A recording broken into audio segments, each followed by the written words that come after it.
Bendito Deus, Pai Santo, Pai querido que estás nos céus, nós te louvamos, Pai, por mais um dia que tu nos concede. Obrigado, meu Senhor, pela tua bondade, pela tua graça, obrigado pelo teu amor, pelo teu perdão. Meu Senhor, estenda as tuas mãos sobre a tua igreja, abençoa os que estão conosco, Senhor, neste horário, abençoa a tua igreja em toda a terra. Pai bondoso, os nossos irmãos e ajudadores, os nossos intercessores, os membros da igreja, Senhor, os congregados, e os nossos irmãos, Pai, em outras congregações. Amado Senhor, ouve a nossa oração, abençoando e guardando o Senhor em resposta às nossas súplicas. Em nome de Jesus te pedimos e te agradecemos. Amém. Louvado seja para sempre o santo nome do Senhor Jesus. Meus queridos irmãos, saudamos a todos com a paz de nosso Senhor Jesus Cristo. Estamos de volta ao programa Glória ao Justo, edição 1063, ano 21. O tema de hoje é maior proteção. O tema é este, a maior proteção. Todos nós precisamos de proteção, todos nós buscamos alguma proteção. As empresas gastam muito com segurança para se protegerem. Nós pensamos bastante na proteção de nossas famílias. Já foram criadas no mundo milhões de empresas com esta finalidade, proteção. E é muito prudente fazer uma casa, está lá na lei de Moisés, quando fizer uma casa que tenha a parte superior, faça o parapeito. E o parapeito é proteção. Nós temos muita necessidade de proteção, muita identificação com a proteção. É uma grande necessidade em todos os aspectos, proteger o lar, proteger as finanças, proteger tudo, proteger o nome. Existe um órgão chamado Sociedade lá de Proteção ao Crédito. O sujeito não compra, não estando habilitado. Proteção é fundamental. E qual é a proteção que o ser humano tem? Onde estaria a proteção, a nossa proteção, se não no Senhor? Portanto, é necessário buscar na palavra de Deus, é necessário buscar, é necessário receber do Senhor a graça para entender isto. O nosso texto, Salmo de número 62, versículos 7 a 12, e nós vamos ler e vamos aprender juntos. Isso é muito importante para mim e é muito importante para você também. Salmo 62, 7 a 12. O versículo 7, primeiro da nossa leitura, diz assim: Em Deus está a minha salvação e a minha glória, a rocha da minha fortaleza e o meu refúgio estão em Deus. Confiai nele, ó povos, em todos os tempos, derramai perante ele o vosso coração. Deus é o nosso refúgio. Certamente que os homens de classe baixa são vaidade, e os homens de ordem elevada são mentira. Pesados em balanças, eles juntos são mais leves do que a vaidade. Não confieis na opressão, não vos ensoberbeçais na rapina. Se as vossas riquezas aumentam, não ponhais nelas o coração. Deus falou uma vez, 2 vezes ouvi isto, que o poder pertence a Deus. A ti também, Senhor, pertence a misericórdia, pois retribuirás a cada um segundo a sua obra. Bendito seja o nome do Senhor. Uma leitura pequena com uma grande lição, uma grande mensagem para nós. Bendito Deus, Pai Santo e querido, Senhor da glória, lemos a tua palavra. Agora fala conosco, abençoa meus irmãos, dá graça e vitória a cada um, manifesta o teu poder na vida da igreja, nos dá, Senhor, a orientação santa e a graça, Senhor, para buscar a proteção sempre, Senhor, de uma forma maravilhosa na tua presença, acreditando, Senhor, no teu grande poder para nos livrar. Nos dá, meu Senhor, sabedoria, nos dá discernimento e nos prepara para buscar, Senhor, a verdadeira proteção, a verdadeira ajuda. Em nome de Jesus Cristo, nós te pedimos e te agradecemos para sempre. Amém. Meus queridos irmãos, como eu havia falado, como eu estava dando na introdução esta palavra sobre a proteção, imagina a quantidade de empresas que já foram criadas com a finalidade de proteger. Nós temos isto. Além da necessidade da própria sociedade de buscar proteção, os governos, os reinos criaram suas fortalezas para se protegerem. Criaram exércitos para protegerem as suas fronteiras, proteger sua sociedade, proteger os seus passos, seus castelos, seus espaços. Proteção, na verdade, é fundamental. O salmista, ele conhecia isto, ele via isto, ele sabia que havia uma determinação nas pessoas em buscar proteção. Por que que o mundo desenvolveu tanta religiosidade? Os povos nativos tinham uma intenção de buscar proteção nos deuses, os deuses do fogo, os deuses da chuva, os deuses da tempestade. Os nativos do Brasil, ouvindo os trovões e dizendo que era a voz de Tupã, e quanta coisa, tudo por causa da proteção. Quando Deus fez uma aliança com o Noé, após o dilúvio, Deus mostrou para o Noé o arco celeste, um arco apareceu na nuvem, e Deus disse, eu tenho posto o meu arco na nuvem, como um sinal de que a terra não sofrerá outra calamidade assim. E aquele arco ficou sendo um sinal de proteção. Era uma forma de mostrar que não haveria outra inundação universal. Resultado, este tema de fato é atual, em qualquer época é atual. Quando o primeiro assassino da história, quando ele foi confrontado por Deus e foi expulso do seu lugar, ele disse, eu não tenho proteção. Onde eu chegar, quem me encontrar me matará. Era um pensamento, eu vou andar sem proteção. E o salmista, aqui neste salmo, ele diz, a minha proteção é Deus. Em Deus está a minha salvação. Quem me salva, quem me livra é Deus. Salvação, no conceito e contexto do Novo Testamento, a salvação, na verdade, é a preparação, a condição, a oferta de Deus para o ser humano, fazendo com que o homem receba uma espécie de salvo-conduto para a vida eterna. Ele crê na mensagem de Deus, se identifica com Deus naquele contexto da sua fé, recebendo esta palavra, ele obtém a salvação. Deus enviou o seu Filho não para que condenasse o mundo, mas para que salvasse o mundo. Então, a salvação no conceito e no contexto do Novo Testamento é salvação de fato, salvação espiritual, salvação eterna. A salvação no conceito e no contexto do Antigo Testamento era livramentos. O sujeito que estava numa área não habitada, digamos, o sujeito que estava no campo mesmo, e ele era salvo do ataque do animal feroz. Era uma forma de salvação. Hoje não se fala assim no conceito do Novo Testamento, no contexto do Evangelho. Salvação é a conquista da segurança espiritual.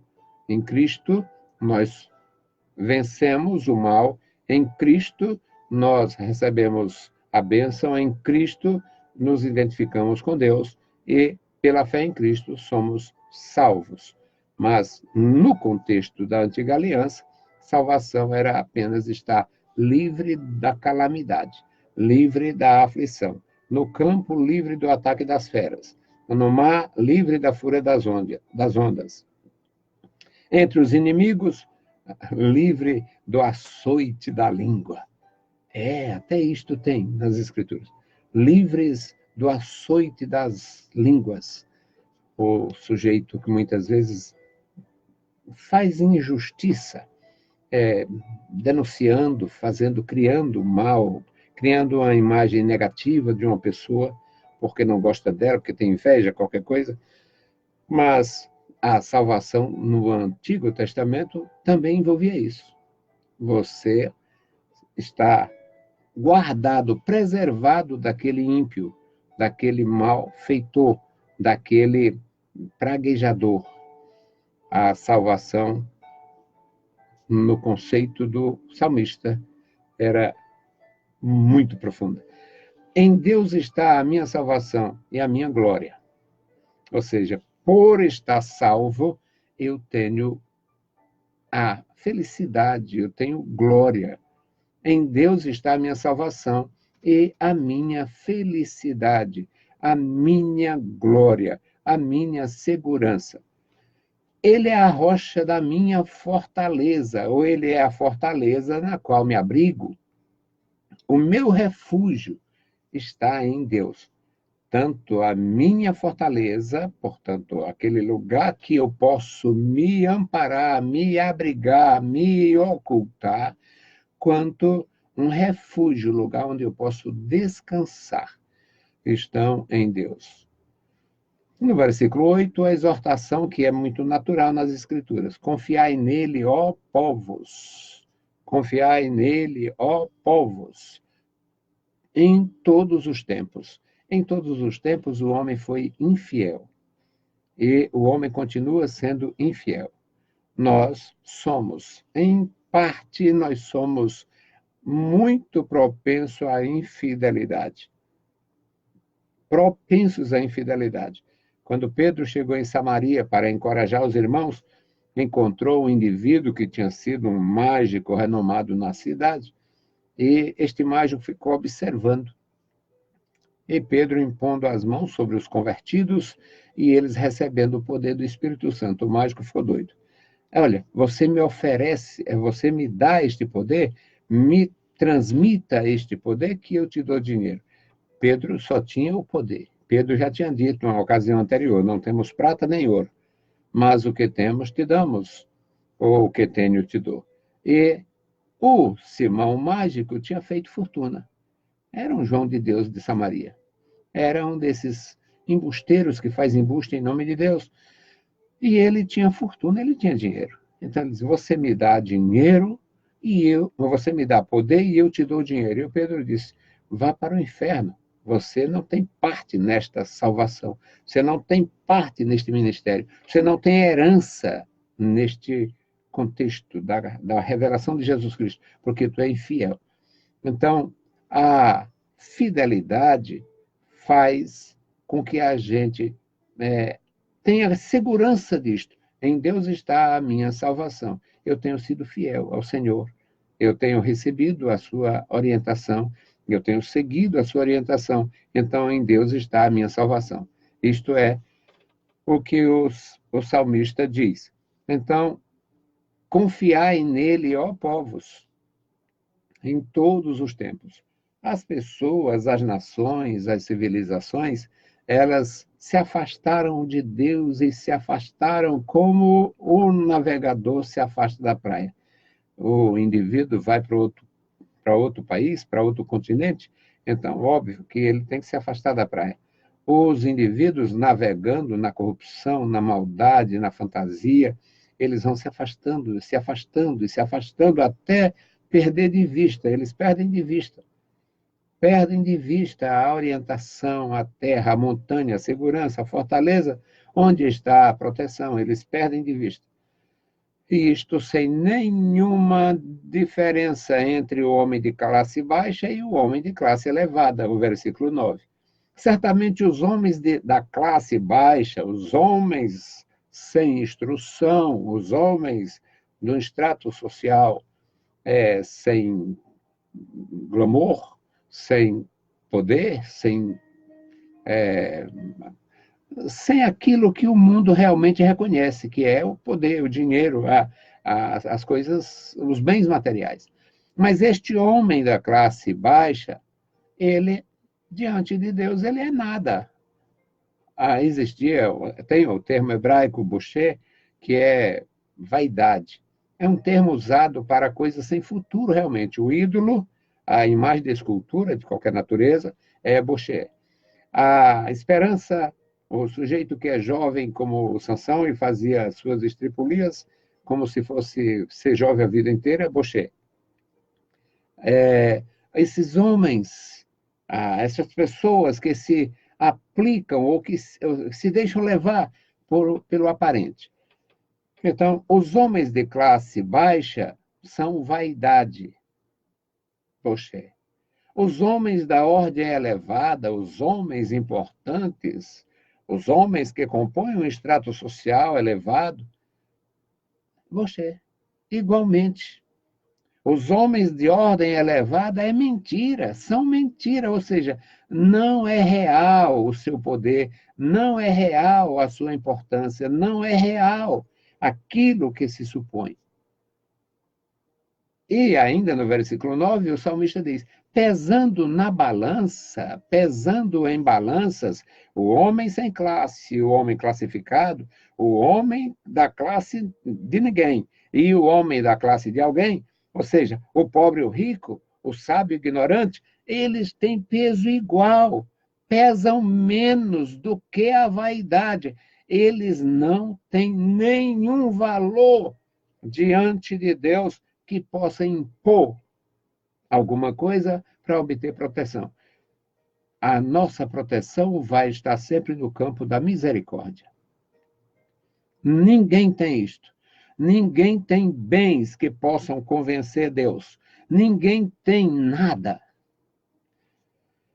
No versículo 10, ele diz: não confieis na opressão. O homem rico que tem o poder, eu decido, eu faço. Assim, o rei disse para os três jovens, o Mesaque, o Sadraque e o Abednego, o rei disse: olha, vocês sabem, eu posso. Eu quero saber quem é o Deus que pode livrar vocês da minha mão. E aqueles jovens, apesar do infortúnio, apesar da infelicidade de estar num país estranho, de serem massacrados, de ter a sua identidade trocada, os seus nomes foram mudados em homenagem, para homenagear os demônios, os deuses. Todos os deuses das nações, na verdade, são Bosché. É uma desgraça, é uma porcaria, não vale nada. Aí eu sou um cristão, amanheço o dia, eu falo com Jesus, Jesus, obrigado pela noite, à noite falo com Jesus, Senhor, obrigado pelo dia, eu vou comer, Senhor, obrigado pelo pão, em determinado momento dobra-se o joelho, Senhor, obrigado por estar aqui na tua presença, por ser contemplado pelo teu amor, por fazer parte da tua igreja. Acontece, meus queridos irmãos, que mesmo você identificado com Jesus Cristo, aí vem o sujeito com a imagem de Cristo, jogue no lixo, pise em cima, destrua. É uma forma satânica de iludir você. Pesado na balança não vale nada. Não confie na opressão, versículo 10. E o rei disse: eu quero saber quem é que tem poder de livrar vocês da minha mão. Os jovens disseram: olha, rei, fique sabendo, nosso Deus pode nos livrar. Se quiser nos livrar, nos livra. Senão a gente morre, mas não se ajoelha diante deste ídolo aí que o Senhor mandou fazer. O resultado, os três jovens foram lançados na fornalha e quem lê a Bíblia sabe que eles foram salvos. Eles tinham proteção. Proteção divina, proteção de Deus. Não era proteção do ídolo. O rei, na verdade, foi chocado, porque lançou três indivíduos amarrados. O poder do fogo queimou as amarras, eles ficaram soltos ali e apareceu um quarto indivíduo que não foi lançado, simplesmente foi para lá para dar proteção. Eu louvo a Deus pelo que a Bíblia me ensina. Apesar de mim, apesar de eu não ser o que eu gostaria de ser, eu louvo a Deus pelo pouco que entendo. E aqui no versículo 10 é: não confieis no teu poder, não confie na opressão, não confie no poder que você tem, que pode até oprimir. Não se ensoberbeça, não vos ensoberbeçais na rapina, nas coisas, na violência, no poder efêmero, no poder passageiro. Não faça isso. Se as vossas riquezas aumentam, que é natural, você trabalha todo dia, você é organizado, você poupa, você é providente, você tem sua forma de administrar. Então é natural que as riquezas aumentem. Mas o conselho de Deus é que não ponha nas riquezas o vosso coração. Se as vossas riquezas aumentam, não ponhais nelas o coração, porque a riqueza não protege. Todos os ricos morrem. Os ricos não estão protegidos. Eles podem até se dar bem em determinado momento, pode utilizar, fazer bom uso da riqueza. Na grande maioria não fazem, deixa para os outros. Até mesmo os que são cristãos, os que seguem o evangelho, que têm uma certa formação, conhece o Senhor, leva uma moeda para a igreja, uma moeda para a escola dominical, faz como se Deus estivesse mendigando, tivesse de esmola, e deixa o seu patrimônio para filhos, para netos, gastar com prostituição, com droga, com tudo que não presta. Então, são pessoas que não sabem usar o que têm e ainda põem o coração nestas riquezas. Agora eu tenho muito. Eu conversei com uma vez e disse: olha, eu não tenho quem compre o que eu tenho, não. Mas se tivesse quem comprasse o que eu tenho, se aparecesse alguém para comprar minhas propriedades, os meus bens, e eu botasse isso na poupança, era no tempo que poupança rendia, que as pessoas se iludiam demais, eu poderia viver, e disse a quantidade de anos que poderia viver, seus filhos poderiam viver igualmente, e não acabaria a riqueza. E o pior é que a riqueza acabou. Nem levou tanto tempo, eu ainda estou vivo, e sei que a riqueza deles acabou.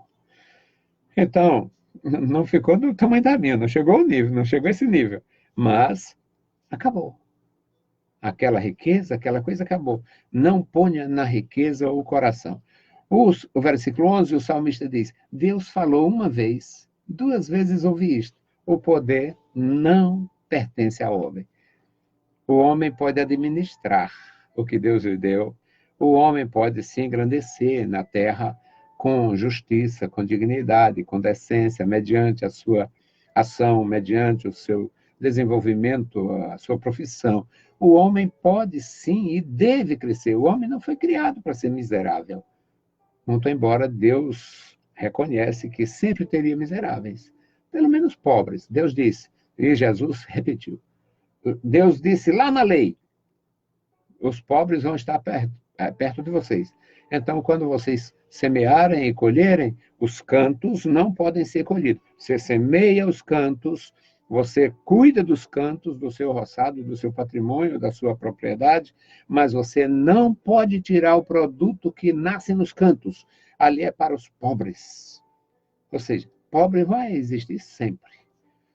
Aí o Judas estava lá todo mal-humorado porque quebraram um perfume de grande valor para oferecer a Jesus. E ele disse: mas isso aqui podia ser dado aos pobres. Aí Jesus disse: os pobres vão estar sempre por perto. Não vai faltar pobre por aí. Vai ter sempre algum pobre por perto. Então, o salmista diz: Deus falou uma vez, e duas vezes ouvi isto: o poder pertence a Deus. O poder pertence a Deus. O poder não pertence aos ricos. Não. Claro que também não pertence aos pobres. O poder pertence a Deus. O rico manda até certo tempo. O político manda até certo ponto.